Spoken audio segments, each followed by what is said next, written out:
Last night, we saw Chelsea upset the world by destroying, annihilating, and dominating Paris Saint-Germain 3-0 in a final performance that us fans won't be forgetting about anytime soon and might just be the best final performance since our famous Champions League win over Man City. In my build-up videos to the final, I said there were questions that we would have to answer if we had any hopes of winning this game. And some of those questions were, can we disrupt PSG's build-up? Can we press cohesively and effectively? Can we disrupt that fluidity at Paris Saint-Germain? And can we hurt them with our qualities where it matters? And my friends, I think it's safe to say that we passed every single test with flying colors and we nullified them by 4 key things. Our hybrid press suffocated their centre backs and pivot. We forced Paris Saint-Germain wides into pressing traps. We overloaded the wide areas with rapid transitions to break their shape. And finally, we picked our moments when to hit Paris Saint-Germain instead of forcing things. So today, my friends, I'm here to paint the picture behind how we just beat Paris Saint-Germain and shocks the world. Every good game plan starts with your lineup. And this is the dual roles that Maresca set out across the team. We use our normal 4-2-3-1 shape. Robert Sanchez played the key role in the game. He was the ball-playing sweeper keeper who was the extra man in our build-up and gave us a passing option to beat that Paris Saint-Germain press. The centre-backs, Korbel, Trevor Chalobah, they had dual roles to take it in turns, when to step up to follow Dembele or Ruiz, and when to drop off. They were also important in making sure that we pushed up and squeezed at the right times. Cucurella was told to stay tight to Desiree Doué, and he had to jump on him instantly to make sure that Doué couldn't turn and attack the team. Malo was the real Hakimi in that game yesterday because not only did he mark Kvaratskhelia out the game, but he was important in stretching Paris Saint-Germain down that left-hand side with his bombastic third-man runs. The steel pivot of Caicedo and Reece James, they were the anchors. They held the middle. They blocked all central access.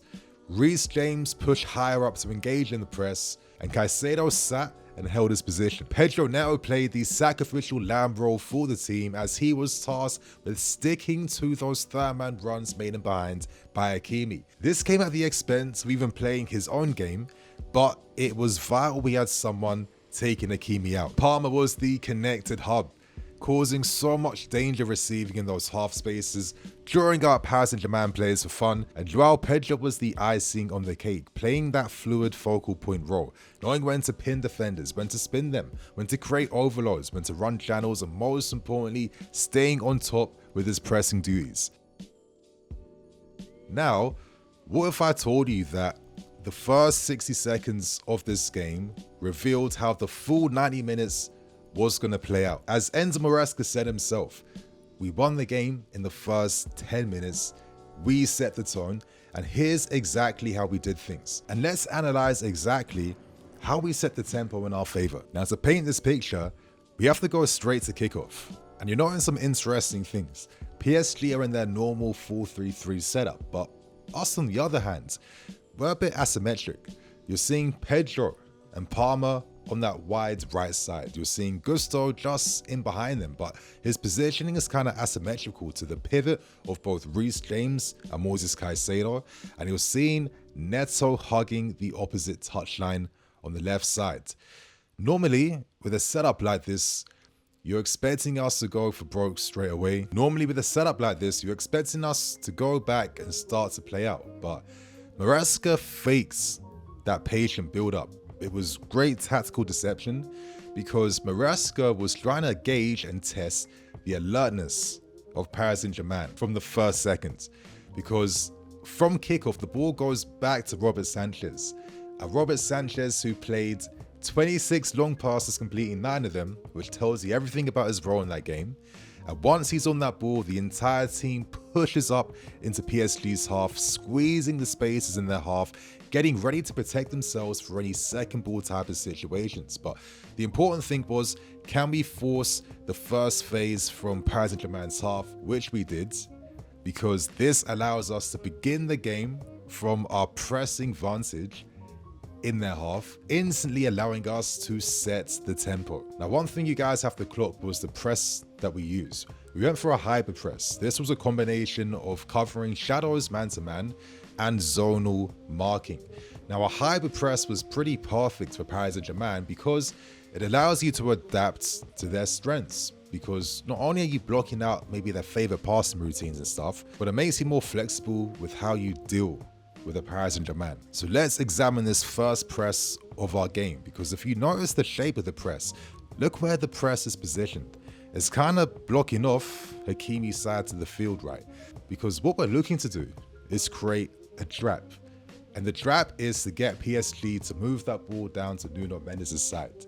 So we did that by being compact, which allows us to cut off passing lanes in the middle, and examining things even more. Enzo triggers the press and we turn into a 4-4-2. The pressing trigger is the guy who was starting the first phase for PSG, and that's Marquinhos. Enzo angles his run in a way to force Marquinhos to play the ball down to the left-hand side. Marquinhos plays the pass to Beraldo, and instantly, João Pedro jumps and he gets ready to apply immediate pressure on Beraldo so he can play that pass to the guy we want to get on the ball, and that is Nuno Mendes. The second Nuno Mendes is about to receive, as he's not receiving face up, Cole Palmer jumps, but before he does that, he scans to make sure that he's in tandem with Malo first, because they have to be on point and they have to keep those positions and distances minimized. When Palmer jumps, the rest of the team behind him then squeezes up the field, and this then forces Nuno Mendes into playing a long ball into no one, and the ball is comfortably in our control. This was the pressing strategy which led to our success in the game. But you guys want to understand how exactly we won the game. I think we all know that came from our right-hand side, but how exactly did our right-hand side help us in winning that game? A key thing was to disrupt and stop and limit Paris Saint-Germain's fluidity. That has been the key thing, their ability to create those overloads down one side of the field before freeing up the other side. Enzo Maresca realized the best way to cope against that is to target one side of the field from Paris Saint-Germain, and he decided to target Nuno Mendes. Now you might ask yourself, why did he go for Nuno Mendes instead of Hakimi, who is constantly bombing forward, has that pace, and surely you prefer to stop him than Nuno Mendes. Now Hakimi pushes super high and super aggressively for Paris Saint-Germain, and PSG often expect teams will try to target the spaces in behind the spaces Hakimi leaves, right? So normally to cope against that, PSG set up defensively to cover for him. So to protect against that, he will have Nuno Mendes tucking inside, and he'll expect one of the midfield players, normally Vitinha, to drop into defense to create almost like a makeshift back four. But this is the detail that Maresca realized, because when Vitinha does that, PSG are now kind of missing someone in midfield, no? Which then means that Nuno Mendes has less support. Because Mendes has to tuck inside to kind of help protect Vitinha, who's now in a defensive position. This now means that left-hand side has tons of spaces that can be exploited, and exploitation was the game plan yesterday. Because if we support quickly down that left side, you can cause a lot of issues and problems with this PSG team. By Palmer drifting inside, attracting the attention of Paris Saint-Germain's midfield and Nuno Mendes, this allowed Malo to make those overlapping runs. And this pinned back Mendes because it made him start defending by facing his goal instead of defending in a more proactive manner. So instead of attacking down Hakimi's side, which was the bait, we turned that into our advantage by attacking Mendes instead, because we hit PSG in an area where they're not prepared to defend as well in. And the best moments in the game to encapsulate how we took advantage of PSG was in the 3 goals we bagged against them. Let's look at the first goal first. From the shape, you can see that Neto and Gusto are pinning PSG out wide. But now focus on the positioning of Cole Palmer, who's more tucked inside in field, in a position between Ruiz and Mendes. By doing that, he's taken them both out, freeing that left flank. In this moment, when Palmer drops deep, this triggers Gusto's run. When Gusto's making that run, it triggers Robert Sanchez to connect the field by finding him down the right-hand side. Sanchez launches it to Gusto. He runs down that right-hand side, and this led to the first goal of the game. Great play by Gusto to have the technique and composure to find a man inside. He plays the ball back inside to an unmarked Cole Palmer, who already tested PSG from outside the box in his normal fashion, slots that away from the goalkeeper, and puts us 1-0 up. For the second goal, we also have PSG in yet again another vulnerable position. After going a goal down, they're kind of forcing things a bit too much. It was a rare time where both Mendes and Hakimi were pushed higher up the field. To cope with that, we overloaded them down one side to stop them progressing the ball through us. As you see here, Dembele has no passing options around him, and that leads to cheap, easy possession turnover. We now catch PSG's shape completely out. You're now seeing Palmer's being released 1v1 against Vitinha. There's no match, but I think credit has to go to this selfless move from Malo Gusto, who out from nowhere puts in a 25-yard sprint just to create that diagonal running movement, to create that space for Cole Palmer, drawing Vitinha away from him. It was that split second which allowed Cole Palmer to take another touch to score an identical goal to the first goal he scored. And for the third goal, this was just the blueprint for success now. The Kvaratskhelia, who did a very poor job all game following Malo Gusto at all. He did not help Mendes or Vitinha. He allows Malo Gusto to run in behind him for the 10th time. Palmer then drops deep when he sees Gusto has triggered the overlap. Doing that takes out Nuno Mendes. Ruiz then gets pinned by Cole Palmer, and Cole Palmer uses this moment to his advantage because no one spots the deep run that João Pedro has made, where he runs in between that PSG defense. Palmer plays a perfectly weighted through ball to split that defense open.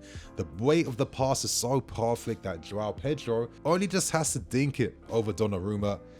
And after that moment, my friends, this was the moment we had secured the Club World Cup, because it was one of the most perfect first halves we've seen in the last 5 years. It was probably the most perfect first half of football we've seen since the first half in that second leg game against Real Madrid. From that point, the game was done. Second half, all we had to do was just maintain the tempo we played in. Enzo Maresca made like-for-like replacements, of course, maintained the intensity in the game, having Leon Delap playing his peak Ipswich role where he is the focal presence up front to chase lost balls, to be the outlet for direct long passes in behind. It allowed him to get isolated against PSG's defense, and it just meant that PSG couldn't constantly push as many men forward because they had to deal with that direct threat of Leon Delap, who nearly scored what could have been the goal of the game with his searching effort outside the box, which Donnarumma saved. We maintained our shape. We were happy to settle in a 5-4-1 structure, just soaking up pressure, absorbing it, and looking to hit PSG on the counter-attack. And to be honest, we could have easily made this game 4-0 in the manner in which we played. This approach from Maresca meant that PSG could just never really find their rhythm, because the beautiful thing about targeting one side of PSG's attack and completely disrupting that is that it stops their attacking trio interchanging, roaming in different positions and finding freedom, because the key to finding that freedom is in those triangles that PSG have become famous for in 2025.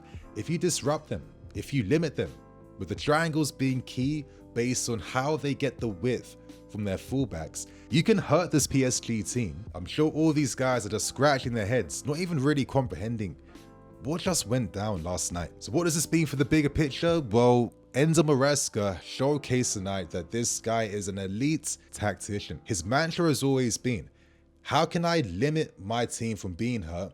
And how can I have my team hurt the opposition? And there's proof that Chelsea can execute advanced pressing, flexible setups, and lethal transitions. I think this is the identity for the future. Discipline, adaptable, and ruthless. This is Enzo Maresca's Chelsea team, and this was the performance that made the rest of the world take notice of what's going on here. So my friends, Share your thoughts and opinions on this tactical breakdown and analysis. I hope you guys enjoy, and I expect to see more videos coming out today, so stay tuned and have those notification buttons on. Love, my guys. Cool.